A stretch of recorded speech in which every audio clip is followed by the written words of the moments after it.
నమస్తే, welcome to ATV. BC కులాలకు అన్యాయం జరుగుతుందంటూ కూడా ఏదైతే గత కొన్ని రోజులుగా కొన్ని సంవత్సరాలుగా కూడా పోరాడుతూ ఉన్నారు. ఏదైతే బీసీలకు కేటాయించిన వాళ్ళకి 42% రిజర్వేషన్తో కూడా వాళ్ళ కేటాయింపులు వాళ్ళకి చేయాలని చెప్పి కూడా వాళ్ళు ధర్నా చేస్తూ ఉన్నారు గత కొన్ని రోజులుగా. సో ఈరోజు కవిత గారి ఆధ్వర్యంలో ఈరోజు బీసీ కులాలతో అందరితో కూడా మీటింగ్ చేపట్టారు. సో మనం మాట్లాడదాం ఆ మీటింగ్ ఉద్దేశం ఏంది, సో మరి బీసీలకు జరుగుతున్న అన్యాయం ఏందనేది కూడా మాట్లాడే ప్రయత్నం చేద్దాం. మనతో మాట్లాడడానికి బీఆర్ఎస్ పార్టీ సీనియర్ నాయకులు దత్తాత్రేయ గారు అయితే ఉన్నారు. అన్న నమస్తే, ఏంది మరి బీసీలకు నిజంగా అన్యాయం జరుగుతుందా అంటే ఏం చెప్తారు ఈ కాంగ్రెస్ పార్టీ? సంవత్సరం టైం ఇచ్చాం కాంగ్రెస్ పార్టీకి. సంవత్సరంలో ఏ ఒక్క బీసీ కులాన్నైనా ఆదుకుంటుందేమో అని చెప్పేసి కామారెడ్డి సాక్షిగా ఏదైతే రేవంత్ రెడ్డి గారు కామారెడ్డి నుంచి ఎమ్మెల్యేగా పోటీ చేసినప్పుడు కామారెడ్డిలో బీసీ డిక్లరేషన్ ప్రకటించిండు. ఆ బీసీ డిక్లరేషన్ని 100 రోజుల్లో అమలు చేస్తామన్నాడు. అధికారంలోకి వచ్చిన 100 రోజుల్లో. దురదృష్టమో అదృష్టమో కాంగ్రెస్ పార్టీకి ఓటేసిన వాళ్ళందరూ కూడా బాధపడతా ఉన్నారు. ఎందుకంటే 100 రోజులు ఏది పూర్తి కాలే. ఉచిత బస్సు అన్నాడు, అందులో కేవలం పల్లె వెలుగు ఎక్స్ప్రెస్కి తప్ప మిగతా బస్సులన్నిటికీ మాఫీ లేకుండా చేసిండు. అంటే ఈ ప్రతి దాంట్లో కొర్రీలు పెట్టాడు. రైతులకు కూడా ఆ విధంగానే రుణమాఫీ విషయంలో 2 ముక్కలు చేసి కేవలం 2 లక్షల లోపు వాళ్ళకి ఇచ్చి 2 లక్షల పైన వాళ్ళకి ఇవ్వలేదు. సో వడ్ల విషయంలో కూడా అంతే, సన్న వడ్లకి ఇచ్చాడు, దొడ్డు వడ్లకి ఇవ్వలేదు. దేంట్లో అయినా కూడా కోతలు ఎగవీతల ప్రభుత్వం ఇది. కాబట్టి వాళ్ళ బీసీలకు ఇచ్చినటువంటి వాటి విషయంలో గత సంవత్సర కాలంగా కవిత గారు చాలా పెద్ద ఎత్తున, అంటే తను జైలుకు పోకంటే ముందు నుంచి కూడా బీసీ కులాలన్నిటితో సమాయత్తం చేసి బీసీ డిమాండ్ల పైన తను పోరాటం చేస్తూ ఉంది. సో ఈరోజు 1 ఇయర్ పూర్తయింది కాంగ్రెస్ పార్టీకి మనం అవకాశం ఇచ్చి. ఏదైతే కామారెడ్డి డిక్లరేషన్ సాక్షిగా బీసీలకు ఇచ్చినటువంటి ఆ హామీలు ఏవైతే ఉన్నాయో డిక్లరేషన్లు, ముఖ్యంగా ప్రతి సంవత్సరం 20,000 కోట్లు బడ్జెట్లో ప్రవేశపెడతామని కేవలం 8,000 కోట్లు ఇచ్చి బీసీలకు తీవ్రమైన అన్యాయం చేసినటువంటి విషయం కావచ్చు. ఎంబీసీ కులాలకు ఖచ్చితంగా ఒక మంత్రిత్వ శాఖను ఏర్పాటు చేస్తామని చెప్పారు.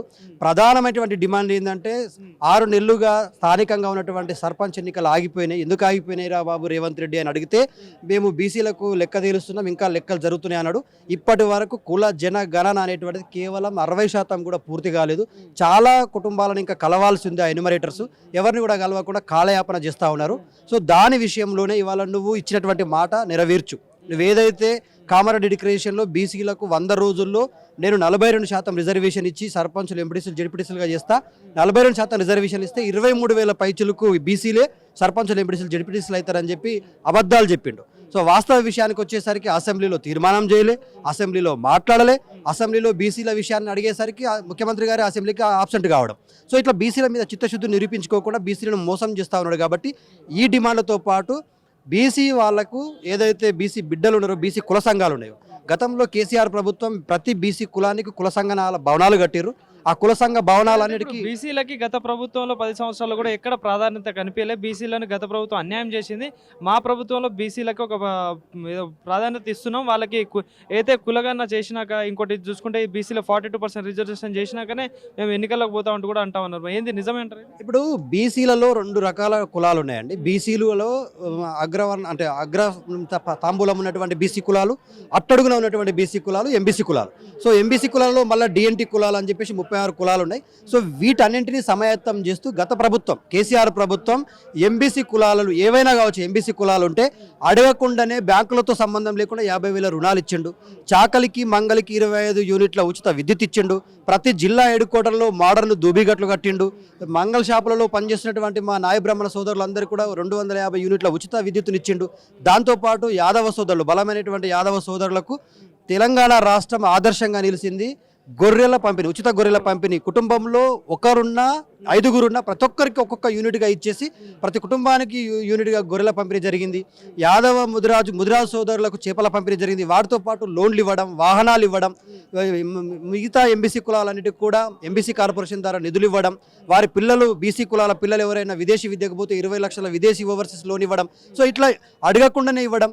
బీసీ కులాలు ఆత్మగౌరవంతో బతకాలని చెప్పేసి హైదరాబాద్ నగరంలో ఉప్పల్ బాగాయత్లో కోకాపేటలో 2 ఎకరాల నుంచి 5 ఎకరాల వరకు కులాల జనాభా దామాషా ప్రకారం జాగలు కేటాయించి భవనాలు కట్టించి వాటికి నిధులు విడుదల చేసినా కూడా ఈ ప్రభుత్వం వచ్చిన తర్వాత ఏ ఒక్క బిల్డింగ్ని కూడా పూర్తి చేయకుండా తారసం చేస్తూ ఉంది. సో ఇవన్నీ అంశాలు ఒకటి కాదండి. బీసీ కులాలను బీఆర్ఎస్ పార్టీ పట్టించుకున్నంత, టీఆర్ఎస్ పార్టీ పట్టించుకున్నంత నాకు తెలిసి దేశంలోనే ఏ పార్టీ కూడా ఇంత పటిష్టమైన. ఈ రోజు మీరు చేపట్టిన ఏదైతే ఈ మీటింగ్ లో కూడా గత ప్రభుత్వంలో బీసీలకు అన్యాయం చేసింది, కానీ కవిత గారికి ఏ హక్కు ఉందని చెప్పేసి ఈరోజు మీటింగ్ పెడుతున్నారు బీసీలతో అని చెప్పేసి కాంగ్రెస్ నాయకులు గాంధీ భవన్లో చెప్తా ఉన్నారు. ఏం చెప్తున్నారు? కవిత గారు ఏ సామాజిక వర్గానికి చెందిన వారి కంటే కూడా ముఖ్యంగా ఆమె ఈ తెలంగాణ సమాజంలో ఉన్నటువంటి వ్యక్తులందరితో సన్నిహిత సంబంధాలు కలిగినటువంటి వ్యక్తి. ఈ తెలంగాణ రాష్ట్రంలో ఉన్నటువంటి అట్టడుగు వర్గాలను పైకి తీసుకురావాలనేటువంటి ఆలోచన ఉన్నటువంటి వ్యక్తి.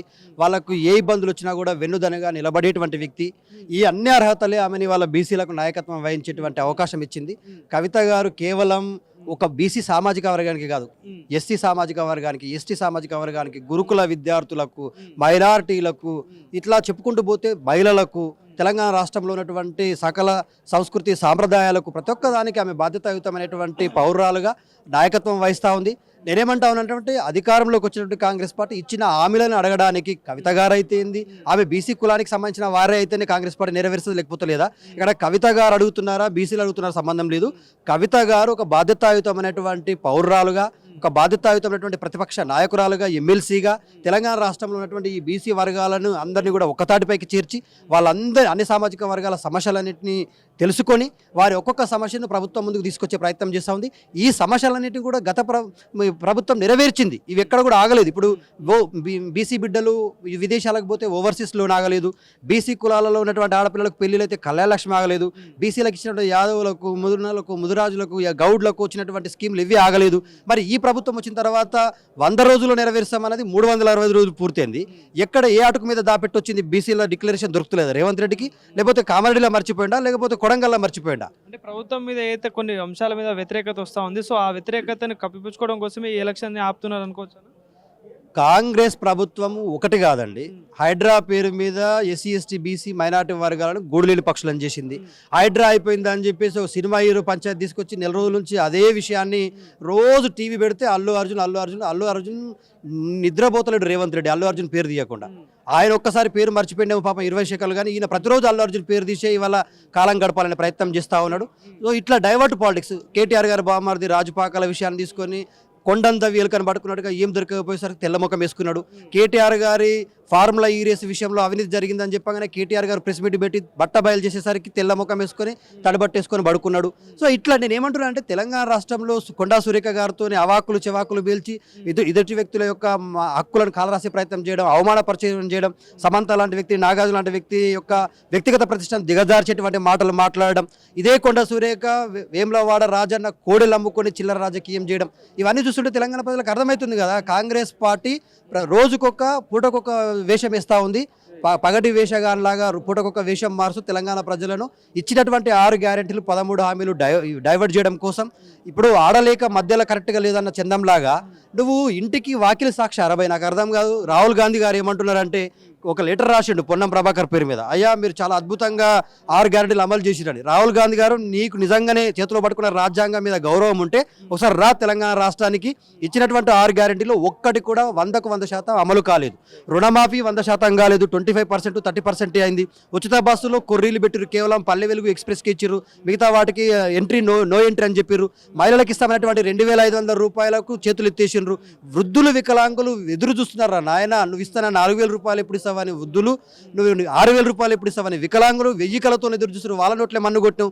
పెళ్లి చేసుకున్న ఆడపడుచులు ఎప్పుడు వస్తాడు మా రేవంత్ రెడ్డి, ఎప్పుడు ఇస్తాడు తులం బంగారం అని ఎదురు చూస్తున్నాడు. మరి బంగారం దొరుకుతలేదా, లేకపోతే రేవంత్ ఇచ్చిన మాట అబద్ధం అనేటువంటిది తేలాలని చెప్పి అడుగుతున్నారు. అంశం ఏదో చూసుకుంటే గురుకులాల్లో ఫుడ్ పాయిజన్ అయ్యి చాలా మంది పిల్లలు చనిపోయారు. సో మరి వాళ్ళ మీద ప్రభుత్వం ఎట్లాంటి చర్యలు ఎందుకు తీసుకోవట్లేదు? ఇప్పటిదాకా కూడా అయితే మొన్న జరిగిన ఇష్యూని ఇంత హైప్ చేస్తున్న ప్రభుత్వం మరి దీటి విషయాలు ఎందుకు మాట్లాడతారంటే ఇక్కడ చాలా విచిత్రమైనటువంటి విషయం ఏంటంటే తెలంగాణ ప్రజలందరూ కూడా తెలుసండి, ఒక సినిమా థియేటర్లో తొక్కిసలాట వల్ల చనిపోయినటువంటి రేవతి కుటుంబం, రేవతి చనిపోయిందేమో డిసెంబర్ 4 నాడు, రేవంత్ రెడ్డి స్పందించిందేమో డిసెంబర్ 23 నాడు. అంటే డిసెంబర్ 4 నుంచి 23 వరకు రేవతి చావు తెలియదు, రేవతి మరణించింది తెలియదు, రేవతి కుటుంబాన్ని పరామర్శించాలని తెలియదు, వాళ్ళ కొడుకుని చూడాలని తెలియదు, 25 లక్షలు ఇవ్వాలని తెలియదు.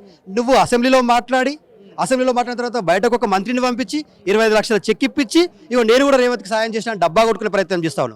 మరి తెలంగాణ రాష్ట్రంలో నీ నిర్లక్ష్యం వల్ల నువ్వు ముఖ్యమంత్రి అయిన తర్వాత నీ గురుకులాల్లో చదువుతున్నటువంటి విద్యార్థులు పిట్టల్లాగా చచ్చిపోతుంటే శైలజ అయినటువంటి ఒక ఆదివాసీ బిడ్డ కుటుంబాన్ని ఎందుకు పరామర్శించవు, ఎందుకు ఎక్స్గ్రేషియా ప్రకటించవు?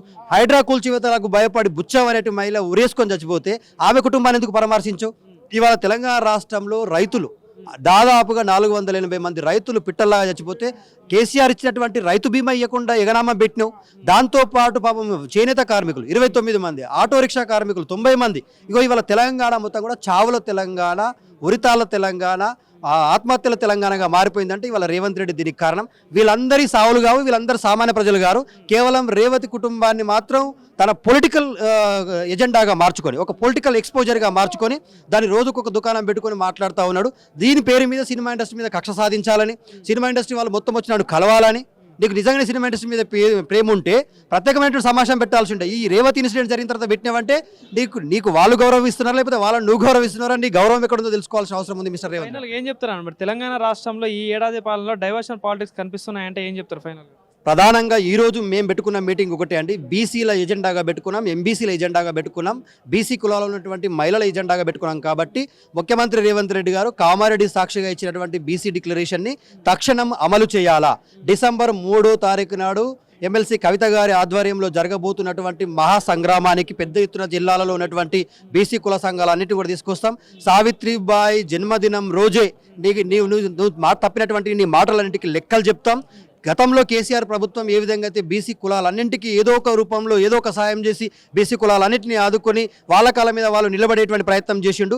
నువ్వు ఇలా వచ్చుడే బీసీల మీద పెద్ద ఎత్తున ఉక్కుపాదం మోపి నేను 43% రిజర్వేషన్ ఇస్తా, అది ఇస్తా, ఇది ఇస్తా అని చెప్పేసి ఉత్త అబద్ధపు హామీలు ఇచ్చి అటుకెక్కిచ్చేసి వాటిని పక్కన పెట్టేసి అటువైపు తొంగి చూస్తలేవు.